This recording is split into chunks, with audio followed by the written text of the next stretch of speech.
majority tell us that they experienced negative changes in sexuality, not only that decline in sexual function, but also their sexual well-being. And we found that, just like with the rest of the research, a lot of the people we spoke to had a reduction in those sexual outcomes.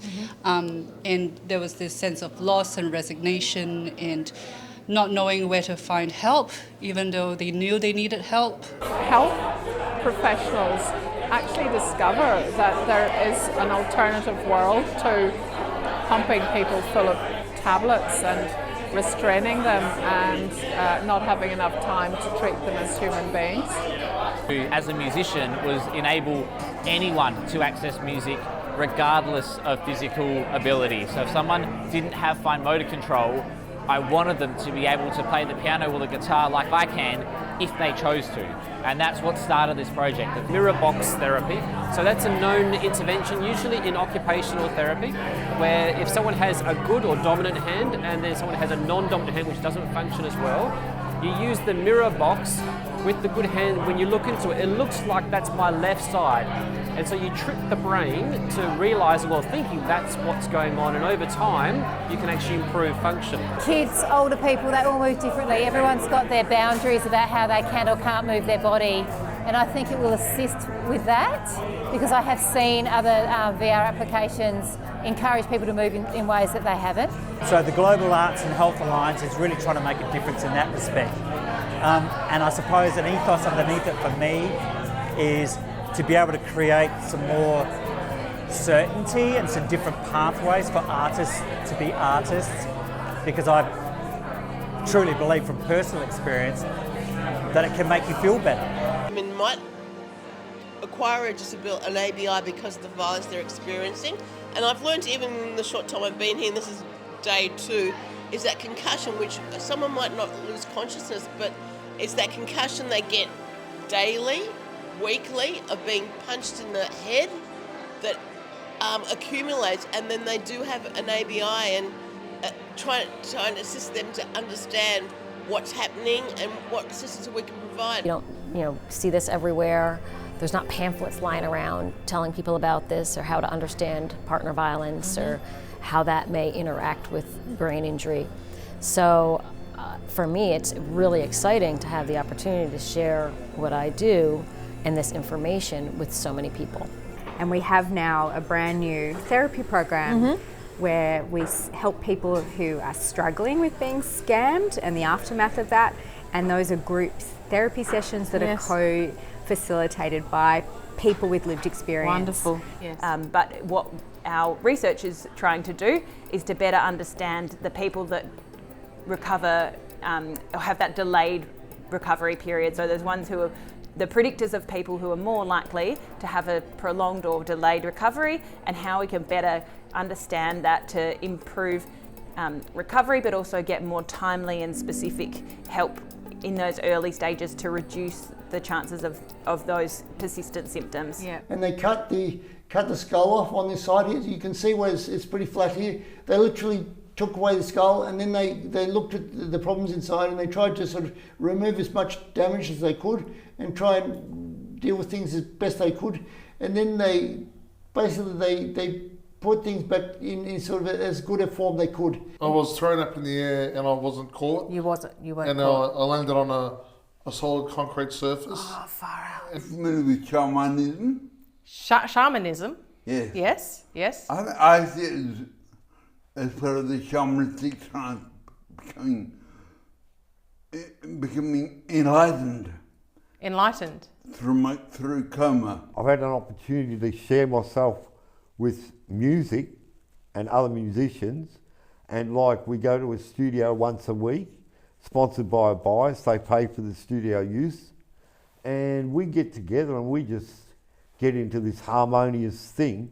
I think the more confronting thing that happens when you have a child with a disability is it's not so much that, it's the sort of soft passive exclusion that happens over lifetimes, when kids are left out of things or you don't get invited to things. That I think that's a lot harder. People have different combinations of weakness, balance problems, pain, muscle stiffness, proprioception and other sensory losses. So, we have to address all those things and not just treat them all, but work out the proportion of that presentation in someone. I did a whole lot of social coaching, spent about 5 years at Berrendale School, and I suppose I watched these kids fly to year 13. They often had a year 13 to give them an extra year of school, and they'd be, the world's my oyster, and then crash. Can you look out to the distance, and so near and far, which is convergence, and then also up and down. So the eyes are so important. When we physically exercise and move our body, moving the eyes is overlooked. You know, two older gentlemen, you know, battling it out to stay alive and all the rest of it. And we sent flowers. And the note back, I can still remember it now. I can't remember it word for word, but it was basically like, you made a difference to both our lives. There is a real need to individualise services and to specialise in certain areas where people need a unique approach to communication, to service design, to engaging services and providers, and to building relationships around that individual that suit their unique needs. I've been working in therapy arena for many, many years, and I get far more movement for people through equine therapy than I have through traditional therapies. Yeah. What does seem to happen is once an autistic person reaches adulthood, there are far fewer services and supports available to that person. And I see this as a bit of a short-sightedness, and of course there are limited resources that the government has. However, these people do need support throughout their lives. All of our facilitators have a disability and can talk firsthand about what it's like to experience a space or the public transport network or whatever it may be with a disability.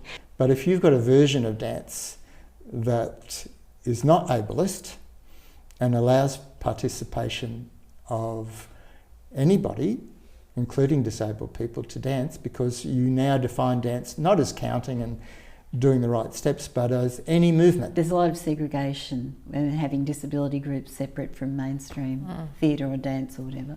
Complex trauma is a brain development situation for children from the ages of around 0 to 20.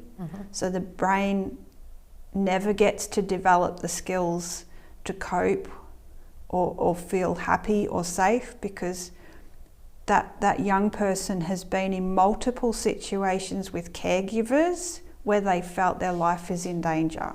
I think we forget that there's over 150,000 disability workers in Victoria, and many of them are funded by the NDIS, but we regulate all of them.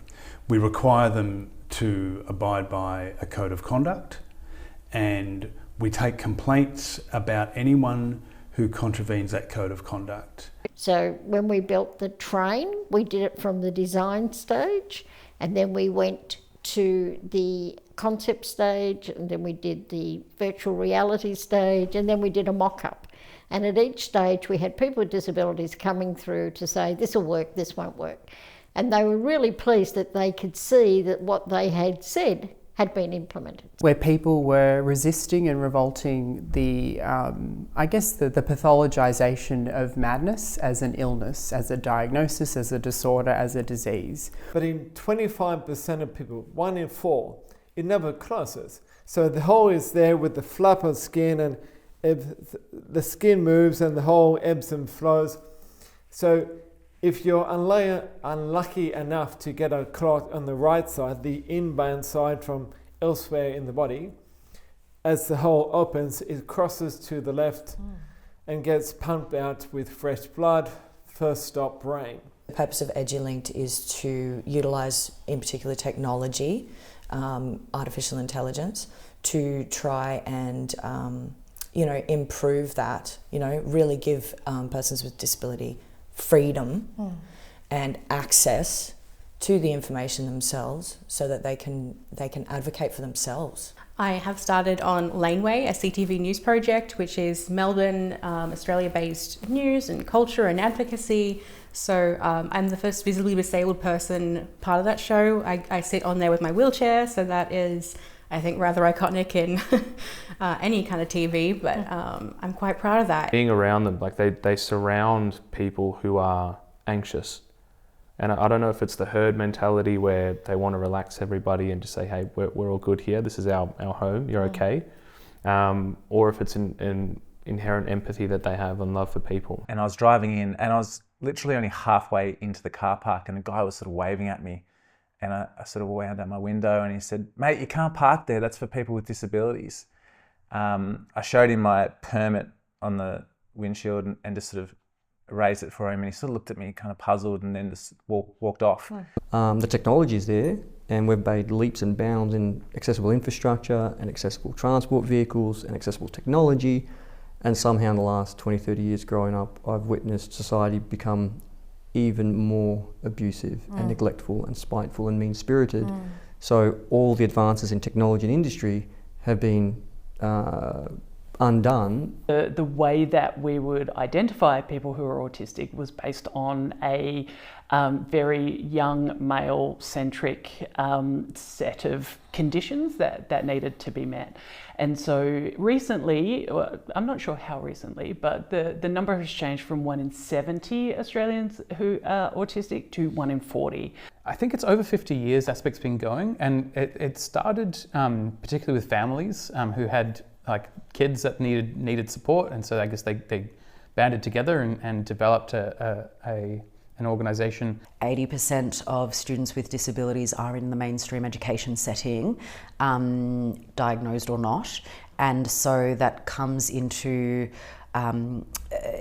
play a lot when we're looking at our advocacy priorities. Having an invisible disability centred around, mental health, a mental health condition, and or multiple conditions that help me feed into my creativity and think in more diverse or different ways. My psychologist and I have put together a trauma-informed free resource that I'll send you to please put out to anyone, all about your polyvagal nervous system and how self-regulation can be your friend. I thought, well, how can someone come to a gallery or somewhere and go, let me contemplate this. If they want to go further, they can look into the images and the pictures, and you can see that in my websites and stuff.